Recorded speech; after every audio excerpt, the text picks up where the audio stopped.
Hello and welcome to episode 2 of the Gangrene Against the World podcast. I'm Allan Simon. It is officially Packers week 1 of the NFL preseason for the New York Jets. And the Jets have been making a lot of news this week. Not the news we want, but the news we come to expect day in and day out as a New York Jets fan. And it all starts with the play of Justin Fields. And the preseason's funny, right? Because we just are consuming as much as we can online. We don't get to see a whole lot, but we're just going to take in what the Jets beat reporters give us. And that is, really plain outlines of what the play has been for Justin Fields. And we're seeing, 2 of 10 with an interception. We're seeing no touchdowns in the last week of practice. And overall, just not the play you would want to see from your starting quarterback. And what I think is important, we all do, is to just calm down. They have not played another team yet. They're playing against their own defense. This is a quarterback on his third team with a brand new offense, with skill players around him that are brand new to the system too. Some of them are rookies. Some of them are getting another shot. And I think we just need to take a breath and just appreciate the fact that this is a new regime. It is going to take some time for this to build properly, but also what we haven't seen is what Justin Fields is best at, and that is being a running quarterback. So although it's frustrating that what we're seeing in the tweets and what we're seeing, the snippets that we see online or in the news doesn't look great, just remember Justin Fields isn't going to do what he does best in the preseason unless he's playing in a live game. Like, hopefully he'll get some reps against the Packers in week 1. But it has been frustrating. I think it also illuminates a little bit that, hey, maybe the receiving core around Justin Fields isn't good enough. And, there's veterans out there that they could sign, but there's a reason why Amari Cooper isn't on the team right now, right? There's a reason why some of these veterans you could get are just sitting there and waiting. And if I were to guess, we're going to walk into week 1 of the regular season against the Pittsburgh Steelers, and Josh Reynolds is going to be the second wide receiver. But the way we get to a 9-win season, which is the framework of everything we talked about so far in this preseason, is again to not have the quarterback have the second most pass attempts in the league like Aaron Rodgers had last year for the Jets, when really we're hoping for a bottom 10 pass attempt team. We're looking to be a top 5 running team. There are 3 really good running backs on the squad. There's an elite running quarterback in Justin Fields. So I want to see Fields progress as a passer. If he is a long-term solution at quarterback for the Jets, he's going to have to become a top 15 passer, a top 20 passer. But let's just take everything with a grain of salt. Again, these are guys in practice jerseys playing against their own folks. I do think it's important that we see starters week 1 against the Packers. And in this new 3-game preseason where game 3 is really a scrimmage, I don't expect to see a lot of Justin Fields, but it would behoove the Jets to give him some live reps against another team, against another defense. This way, when they walk into week 1, they already have felt that pressure of real game action, and Josh Reynolds can learn what Justin Fields is going to do when he's scrambling. All these little things that are important to winning football games. It is so hard to feel those things out in scrimmages. Also, we've seen a few players banged up, which is going to happen in the preseason. This has been a very physical camp, so I expect there's going to be more injuries. Braylon Allan is one that's a little concerning because, again, he's the between the tackles thumper. He had a little bit of a hard time staying healthy last year. He certainly peaked early on and then slowed down a bit, but getting spelled by Isaiah Davis and having Breece Hall have a heavy workload in the passing game and the rushing game, I think will benefit Braylon Allan. He does not need to carry the ball 25 times, though I think there's a world in which he could be that kind of running back, but we want to see him get healthy.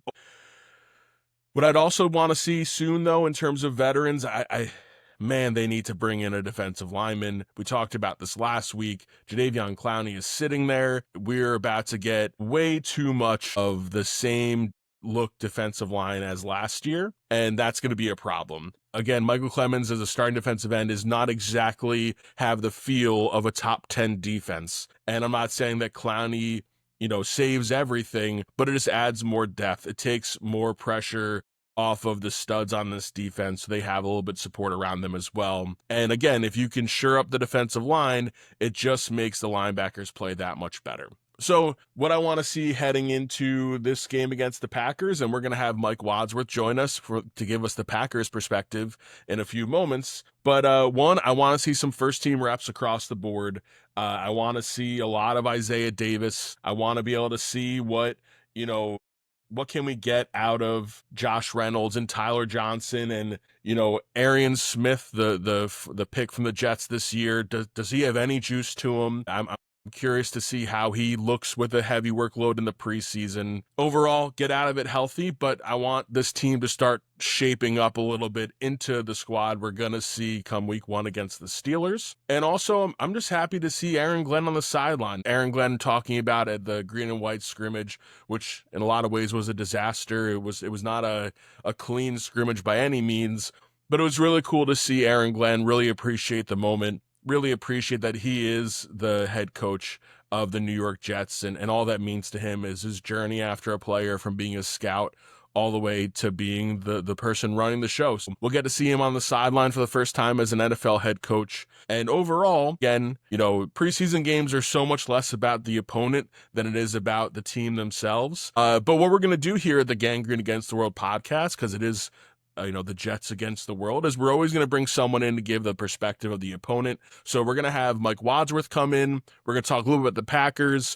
I also want to hear his perspective, what it was like to watch Aaron Rodgers play for the Jets and what he thinks of Aaron Rodgers' current situation, because the trauma of the Aaron Rodgers years is still very fresh for Jets fans. So I'm curious to get his take on this. So we'll speak with him in just a moment. But first, I want to throw it back to one of the great moments in Jets history. It's a little taste of the last time the Jets won the division. Go back to 2002. It was against the Packers, and it was a game that we all remember very well when they knew that the Miami Dolphins had lost, and it gave them a chance to clinch the division and make the playoffs, and they routed the Packers that game. So we'll get a little taste of that, and then Mike Wadsworth coming up here on the Gangrene Against the World podcast. Downfield and Ford trying to hit Donald Driver just beyond it.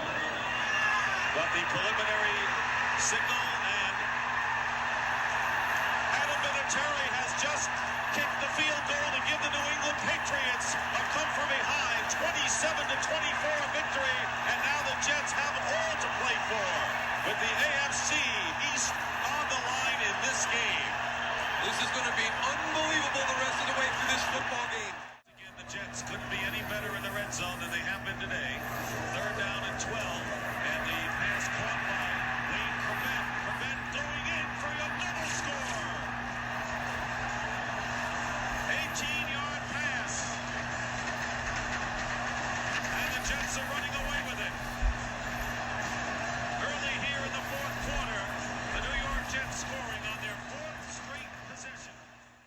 Welcome back to the Gangrene Against the World podcast. I'm Allan Simon. With me with the Packers perspective as we go into week 1 of the NFL preseason is Mike Wadsworth. So Mike, thank you so much for joining me this morning. Thanks, Al. Happy to be here. Yeah, this is exciting. So, we were texting beforehand about how we want to start things off, and he who will not be named, we'll bring him up. And I want to start with Aaron Rodgers. So I'm curious, from a Packers fan perspective, obviously you did this before where Brett Favre leaves and joins the Jets. It felt very different with Aaron Rodgers. What was it like first when you saw that the Jets was going to be his landing spot? Did you think that was a good fit? And then overall, just what was the Packers fan take of the dumpster fire that was Aaron Rodgers with the Jets? I think the Packers played this right. It was time for Love to take over. It was pretty evident when you step back and you were seeing the emergence and the prime rise of Mahomes, Josh Allen, Lamar Jackson, that we were far away from that youthful bounce with Aaron Rodgers, and it was time to give Love his opportunity. And of course, you wish the best for Aaron. You hope this is going to be a Peyton Manning Broncos situation, and that's what he's still gunning for. The defense was there on the Jets. I think Rodgers trying to bring all these guys along with him, the Allen Lazards, the Randall Cobbs, wasn't the move. But I think it's important to frame sort of what led to that for Rodgers, to understand it. You're talking about him trying to get back to another Super Bowl, doesn't even get back, win another Super Bowl. You have 2013 where your season ends in the playoffs against the Niners on a field goal.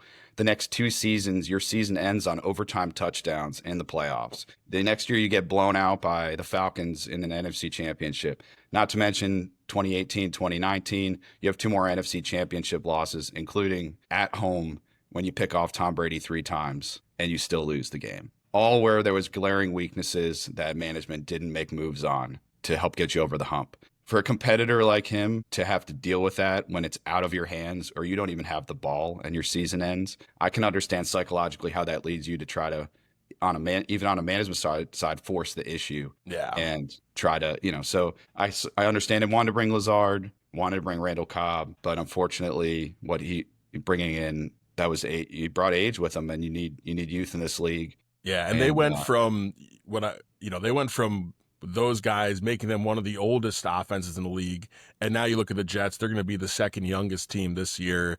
There's something to having veteran leadership. I liked the ideas of, Cobb and Lazard can tell you how he likes you coming out of routes and all this kind of stuff. The reality is you got to be able to play. And the Cobb one isn't as bad, but Allan Lazard has been a disaster. I hope he gets cut. I'm sure he'll go somewhere else and find some value at another place. But yeah, that part doesn't work. And of course, it gets harder when 4 plays into your first season, when you bring in all these guys, you then, tear your Achilles. And last year, he was top 10 in almost every category in the NFL, which is hilarious to think about. It's one of the great Jets seasons of all time for a quarterback. He just didn't win. And now you see Rodgers head off to Pittsburgh. What's your feelings on what Rodgers can do there? And what do you think he'll do with the Steelers? I mean, it's Mike Tomlin leadership. They're going to be over a 500 team. History says that's going to happen, but I don't anticipate them being much more than that. I mean, you're in the AFC with the best quarterbacks in the league. You're up against it. I mean, I know they brought in DK. We'll see what else they, if they make any more moves. We can't, say that anybody's done making maneuvers at this point. But I mean, maybe they're a 9 or a 10 win team and they're a first round bounce in the playoffs. I mean, obviously there's excitement with Pittsburgh. Those two have had a great relationship, Rodgers and Tomlin, over the years. Even as Rodgers has said, on a friend level, is what made him come back. I mean, of course, I wish the best for him. I don't see it being a Super Bowl season for Rodgers and the Pittsburgh Steelers. Yeah, and neither do I. And it's fun seeing some of the Twitter reaction from Steelers fans as Rodgers is not throwing the ball downfield in scrimmages and in practice. He's dumping it off a whole lot. DK Metcalf might be wasted on a guy who's not going to throw the ball 30 yards downfield. So that situation will be interesting. Of course, the NFL schedulers have a great sense of humor, as week 1 at MetLife Stadium, it's going to be the Jets hosting Aaron Rodgers, which will either be an all-time great therapy session or you just pile on the trauma that is, being a New York Jets fan. So looking into this Packers game, I was saying before that preseason games, especially in today's NFL, it's so much more about the team itself and the opponent that you're playing. But the Packers are a really deep team, and I think it's an interesting first game for the Jets to play because the second and third tier guys on the Packers are kind of comparable to what you were going to see from the Jets starters in some places. So overall, last year the Packers get bounced by the eventual Super Bowl champions, but Jordan Love now coming in year 3, another year with LaFleur's offense, receiver room that seems pretty stacked this year after being young and thin over the last few years. What's the Packers fan mindset heading into this preseason? And just overall, are there a lot of positive vibes, a lot of excitement? How's it looking in Packers Nation? I think it's important to point out this is year 6 for Jordan Love, his 3rd as a starter. Aaron Rodgers won a Super Bowl in his 3rd year as a starter. Bart Starr, Aaron Rodgers, and Brett Favre all won Super Bowls in their 6th season in the NFL. Jordan Love has to take a leap this year. I think that's as much with Matt LaFleur. In previous seasons, when we came up against what were the top 1 or 2 teams in our conference of that year, we need to see the 2 of them be better. Simple as that. We are the youngest team in the NFL for the 3rd straight season, and y'all are right there with us. But there's experience that's coming with that now. We are an extremely deep team. I think the defense potentially surprises people as with the ceiling being a top 5 unit in the NFL this year. We did give the Eagles the most difficult time of any team in the playoffs, and that was because of our defense. The offense was tremendously clunky at the end of the season. And again, I put that more on LaFleur, but also, Love has to take some responsibility with that. But yeah, I mean, the ceiling for this team is the Super Bowl. No doubt about it. It's, it's not just unseating the Lions as, the leaders of the North. Yeah, and listen, that division is really tough. And, the Packers as a whole, it just seems like a deep team. On defense, although a little nondescript, they were a top 10 defense, right? And they one of the best at turning the ball over. You took, the Giants scraps and turned Xavier McKinney into an all-pro. So there's a lot there. I'm really curious. The Jets have a secondary that is very deep this year. It feels like one of their best rooms. Talk a little about Matthew Golden, the first round pick. He seems like an exciting speedster. I'm sure he's going to get a lot of action in preseason. I hate a wide receiver wearing number 22. I'll never get over that. But other than that, what are the vibes around Golden coming into his rookie campaign? Obviously, there's no player Packer fans want to see more in preseason than Matthew Golden. I mean, it was 20 years of no first-round receivers. The draft is in Green Bay, and the guy's last name is Golden. And Mark Murphy goes out there right as he's about to exit as president, and we get a first-round wide receiver. Now, Golden, tremendous speed. What jumps out with him is his body control is unbelievable, and the strength of his hands at the point of the catch should be a difference maker in the league. Jordan Love has not even hesitated when asked to say who of the new guys coming in, who's the most impressive player. It's hard to say what his stats look like. They spread the ball around, and we have a lot of great Jaden Reed, Romeo Dobbs, Dontavian Wicks, who are representing today.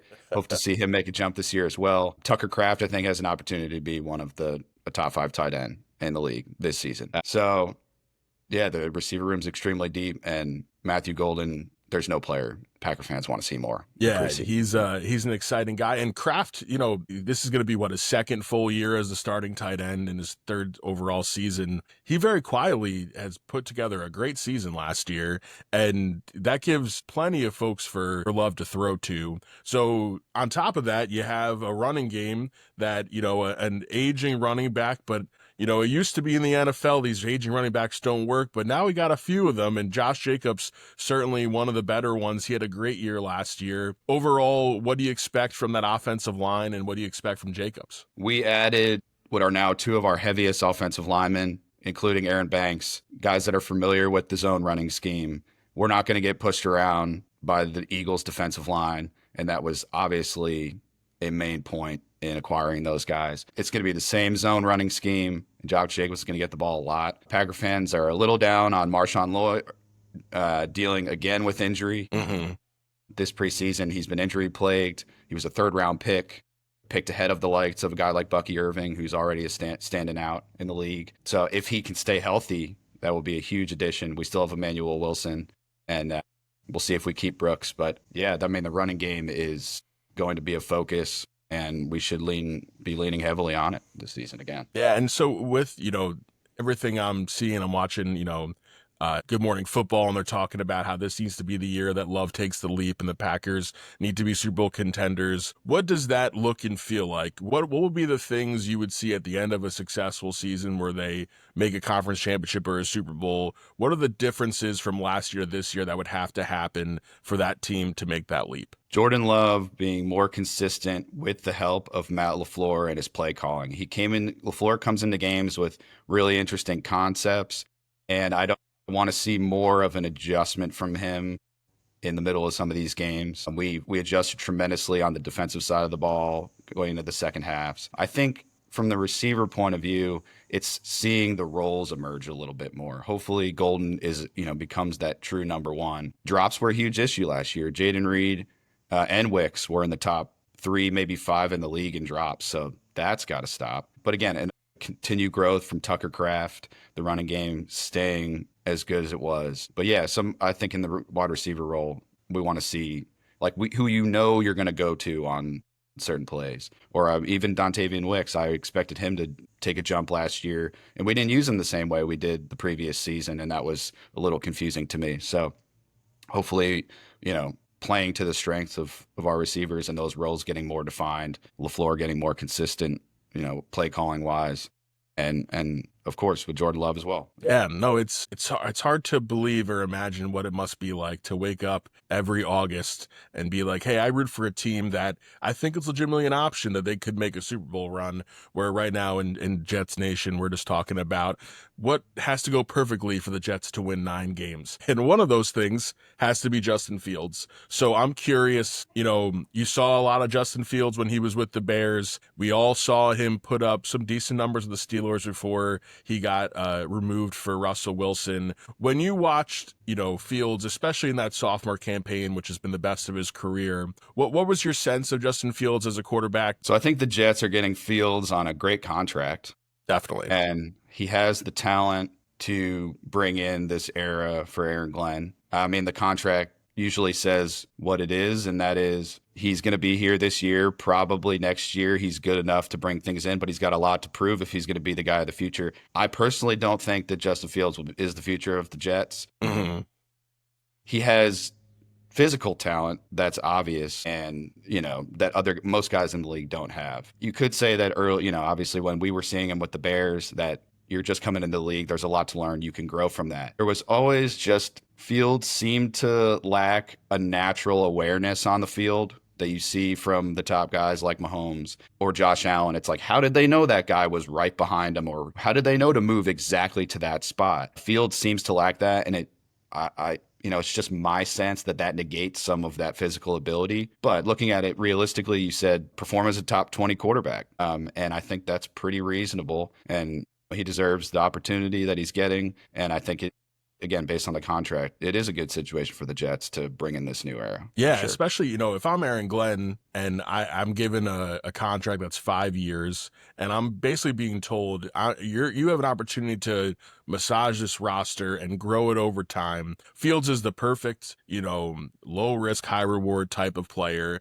Listen, there was competition to bring him in. I think Garrett Wilson being here, his former team at Ohio State, is a big deal, but what I want Jets fans to temper is the chaos and the panic we're already seeing, in this first couple weeks of preseason. And I do think, although Garrett Wilson being here is a big deal for Justin Fields, I think Justin Fields being here is a reason Garrett Wilson signed his extension. It's been a long time since those guys played together. I mean, we're talking, 4 or 5 years ago now. So I think in a perfect world, Fields gets some reps on Saturday against the Packers. That's what my hope is. I mean, Steve Young has talked about for years how the NFL season now, those first 4 weeks are really the preseason, right? It's hard to get a sense of who the best teams are until you get closer to Thanksgiving, really, right? And for teams like the Jets, it's an opportunity to steal some wins, right? That beginning of that schedule is really, really tough, where you got Steelers and Bills, and you have the Bucks, and then you have to play against Miami, who's always, a thorn in their side. So getting these live reps in a game situation against someone who's not on the same team as you, and it's not a scrimmage against the Giants, on the lawn, I think it's so important that they have those sort of real game situations to take from. So overall, just what's your gut say about the Packers? Sometimes you got to try to separate your fandom from what you really think, but I think the ceiling's really high for this team. I think we're going to win the division. They're absolutely a playoff team, and I expect us to be at least in an NFC championship. That's the expectation, and the expectations should be high. They should be high. We might have one of the best defensive players in the league, and it's not Xavier McKinney this year. It could be Edgerrin Cooper. I think this guy is an absolute stud, and if there's anyone to look out for on the defensive side from us, it's him. So yeah, there you go. Expectations should be high. No, that's exciting stuff. And listen, this Packers team is easy to root for. Jordan Love is a guy it's easy to root for. And listen, does the whole league hate that you have 3 quarterbacks in the last, 30 some years? Sure, we hate that. But I'm looking forward to week 1 of the preseason. I think there's key players on both teams that need to really pop, in order to make a roster, become a starter. So I'm looking forward to it. Mike, thanks so much for joining me today. You're the first guest on the Gangrene Against the World podcast, and it's very exciting. I'm honored. Thanks for having me, and I look forward to what you build here. I appreciate it. Thanks, Mike. I want to thank Mike Wadsworth for joining us on the Gangrene Against the World podcast. And week 1 coming up in the preseason, Jets versus Packers Saturday. And since we've had that conversation, a little news is broken as Aaron Glenn announced today at training camp that the starters will play on Saturday. And I think that's really great. I think it is essential that this starting group gets a feel for each other, that they get game ready. Like we talked about in the conversation with Mike, Steve Young has always talked about how in the current NFL system, if you don't play your stars in the preseason, which most folks don't, you're going to be taking the first few weeks of the season to really get the rust off and to get in the rhythm with folks. And it's essential that the Jets have a fast start. They have a tough schedule.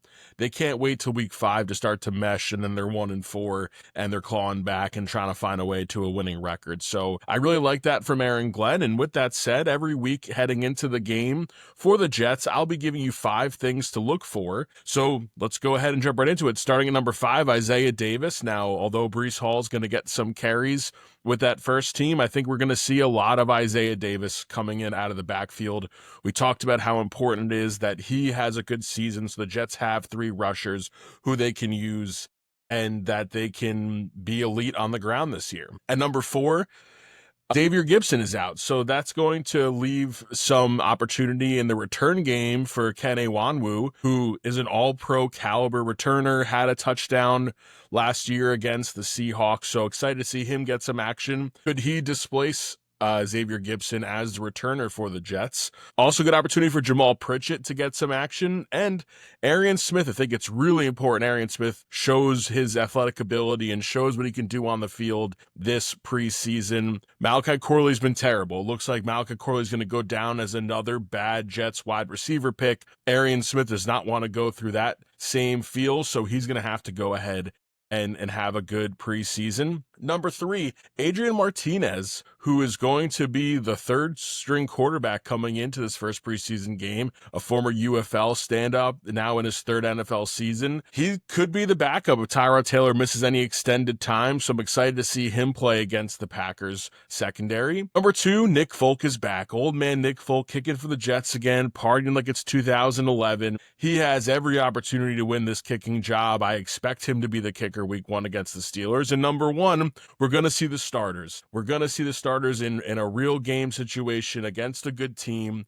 We're going to see Justin Fields hopefully run a little bit, not take too many hits, but I want to see him scramble. And I really want to see how the receivers react and feel what they need to do when Fields gets outside the pocket. Where do they need to run to? How are they going to handle broken plays? He can create a lot of time. So I'm excited to see that. All in all, we want to make sure that the Jets leave this preseason game healthy, but football is a physical game. There's going to be injuries. Things are going to happen, but the best way to get better is to be out there and play. And this is already a huge shift from last year where we did not see starters at all. And when you don't have your starting quarterback playing, that's bad for everyone. It makes everyone rusty to start the years. Excited for game 1 of the preseason Jets-Packers Saturday. This has been episode 2 of the Gangrene Against the World podcast. I'm Allan Simon. Thank you so much for listening.